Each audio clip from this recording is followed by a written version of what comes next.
Thank you very much, Mr. Speaker. Mr. Speaker, I am here today pursuant to your invitation to appear before this House to address this very serious matter of the death of Mr. Albert Ojwang. Mr. Speaker, the tragic death of Mr. Albert Ojwang while in police custody has deeply pained the conscience of our nation. Parents have lost their only child, and I acknowledge this not as an isolated issue, because one life lost, Mr. Speaker, is under such circumstances like Ojwang is a life too many. Mr. Speaker, I am, as a parent, as a citizen of this republic, and as the person with the responsibility of presiding over this important ministry of government, Mr. Speaker, it is regrettable that such an act happened in our nation, particularly in the hands of the police officers.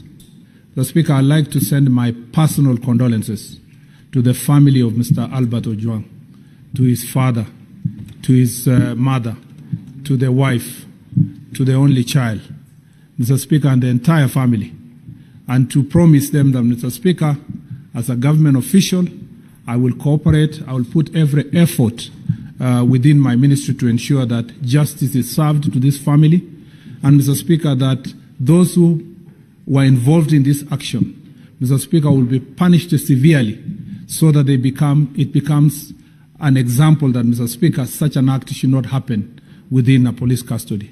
Mr. Speaker, I know this is not an isolated issue. The issue of police brutality has been part of our national discourse for far too long. Mr. Speaker, yesterday there was no mechanism for holding police officers accountable. But, Mr. Speaker, a few years ago, with the enactment of the new constitution and the establishment of institutions of accountability, Mr. Speaker, we now have a mechanism of holding police officers into account. And that's why, Mr. Speaker, courtesy of that legal framework and the people of Kenya under their constitution, Mr. Speaker, a number of police officers who have performed, who, Mr. Speaker, have committed such heinous acts have been held into account. And, Mr. Speaker, we all remember that in 2013, there was the case, Mr. Speaker, of Mr. Martin Koome, who was killed in the same manner like Mr. Albert Ojwang. And, Mr. Speaker, he was brought, the suspect was brought to justice because of this process of accountability. We know that there is a process of accountability on the case of Baby Pendo. We also know, Mr. Speaker, that the murder of my friend Wakili Kimani in 2016, again, those who performed that act were brought to justice, Mr. Speaker. I want to promise the family of Mr. Albert Ojwang, the people of Kenya, and this august House, that, Mr. Speaker, every effort will be put, Mr. Speaker, every resource that is required, where the ministry is required to provide resources, Mr. Speaker, for these investigations, and any support the investigators will require, we will do our best to make sure that, Mr. Speaker, justice is served to this family. Mr. Speaker, I want to bring to the attention of this House of Article 245 of the Constitution. Mr. Speaker, the 245(4) of the Constitution is very clear, Mr. Speaker, that the Cabinet Secretary responsible for police service, which in this situation is myself, Mr. Speaker, may lawfully give direction to the Inspector General with respect to any matter of policy for the National Police Service. Mr. Speaker, as a result of this provision, we have enough legal framework, we have policy framework, Mr. Speaker, that as the police service are under proper guidance, Mr. Speaker, to make sure that this issue of police brutality is dealt with. But, Mr. Speaker, I want to read the proviso, Mr. Speaker, to that very important provision, that Mr. Speaker, in respect, but no person, including the CS, may give direction to the Inspector General with respect to investigation of any particular offense or an offences. Mr. Speaker, the enforcement of the law against any particular person or persons. And 3, Mr. Speaker, the employment, assignment, promotion, suspension, of dismissal of any member of National Police Service. Mr. Speaker, we all know that because of our robust constitutional order, the independence of institutions is an extremely important value in our Constitution. And as a result, Mr. Speaker, to insulate the National Police Service from interference from the executive, even the President, Mr. Speaker, is barred from giving directions to Inspector General of Police in regard to any investigations that are going on in a particular matter. So my position, Mr. Speaker, is confined in law to the place where I give either policy directions that must be put in writing under Article 245 of the Constitution, and, Mr. Speaker, also to provide support, financial support, Mr. Speaker, and other resources that the Parliament, Mr. Speaker, has also the responsibility to provide these resources through the relevant institutions. So I sympathize with the position of Honorable Eddie. Mr. Speaker, I agree with him that something has to be done. But, Mr. Speaker, he has asked a very pertinent question as to who is the culpable person through my eyes. Mr. Speaker, unfortunately, the Constitution did not give me the eyes to see who is culpable. Those eyes have been given to the investigatory authorities under 245 of the Constitution, and that is why you rightly invited me, but also invited the independent institutions, Mr. Speaker.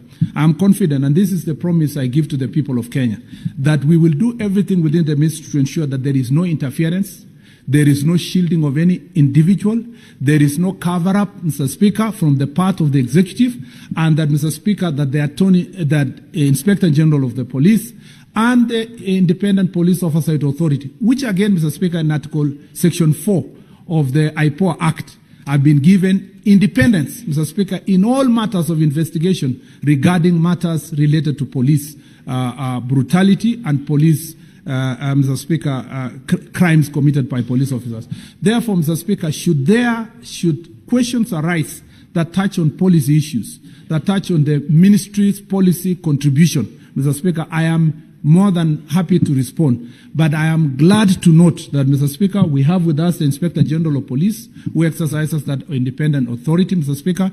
We are here with the IPOA, and, Mr. Speaker, we have agreed, Mr. Speaker, that the Inspector General of Police is going to therefore delve into the matter itself of what really happened so that this House can get the proper information. And then as a Cabinet Secretary, I will continue with my oversight responsibilities from the ministry side with policy directions and to respond to this House on those issues that are policy in nature. Mr. Speaker, with your permission, therefore, I would like to invite the Inspector General of Police to first give us really an account of what really happened. And, Mr. Speaker, let it be known, not just to this House, but to the country, that in the same manner that this House is demanding accountability, is the same manner I demand accountability from the Inspector General of Police, not to myself, but to the people of Kenya through this office, because this is the office of the CS that in most cases comes to this House and many forums to respond to the issues that are happening in the Inspector General's office. The same way many of you received the news of the death of Mr. Albert Ojwang is the same way I received with a lot of pain, Mr. Speaker. And I would never want this issue to continue because I sat, Mr. Speaker, where Senator Cheruiyot, Majority Leader, sits. And I sat behind there, Mr. Speaker, where Senator Chuto sits in the last Parliament. And, Mr. Speaker, there were cases of police brutality, including of arresting our colleagues in this House. My name and my report is on the record of this House, in the hands of this House, really advocating for good behavior among the police officers. And I think, Mr. Speaker, even as we push it from the executive, I expect the same support from this House as we push also Order, the side. Honorable Senators. Mr. May Speaker, the CS be heard in silence. Conclude, Honorable CS. This accountability, Mr. Speaker, is not negotiable. It is not debatable. Mr. Speaker, we expect every national police officer who was involved in this matter to be brought to justice expeditiously. Mr. Speaker, may I now invite the IG to make a statement.